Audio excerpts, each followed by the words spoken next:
তোমার ভিতরে সাত সমুদ্র, আটলান্টিক মহাসাগর, সেই সাগর গাছপালা কোথায়? ইয়া দুনিয়া মুলুকি মুলকুল ইয়াউম, দুনিয়ার ভিতরে এত রাজা বাদশা ছিল, সেগুলো আজকে কোথায়?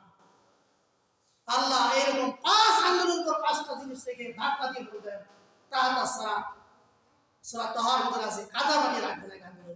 জিবালু বিজিবাল, পাহাড়ের উপর পাহাড় রাখবেন। সামাউ বিসামা, সাত আসমান জমিন রাখবেন।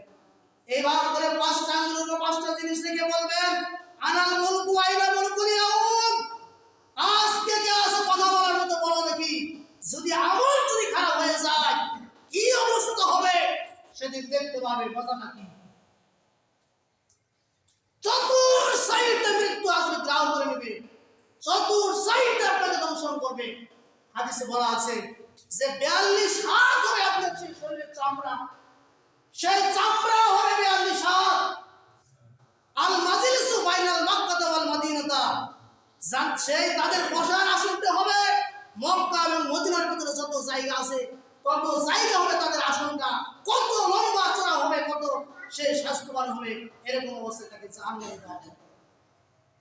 চিৎকার করবে, সেদিন চিৎকারে কোনো দাম থাকবে না। মৃত্যুকে ডাকবে, মৃত্যুর কোনো দাম থাকবে না। কোনোদিন মরণ হবে না, কোনোদিন সে মৃত্যু শেষ হবে, কোনোদিন মৃত্যু হয়ে তাদের শেষ হবে না।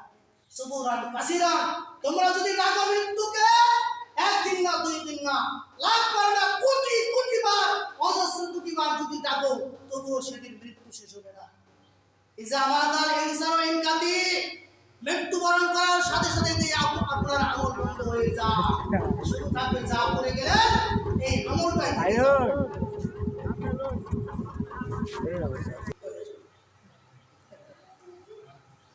কাজেই মৃত্যুর কথা স্মরণ করতে হবে, সালাত আদায় করতে হবে, সুবহানাল্লাহ, আলহামদুলিল্লাহ, আল্লাহু আকবার, লা ইলাহা ইল্লাল্লাহ, এরকম জিকির আজকার করতে থাকেন। করতে করতে যখন ফজরের নামাজ পড়া শেষ হয়ে গেল, আপনি মাত্র 2 রাকাত সালাত আদায় করে তাম মাদিন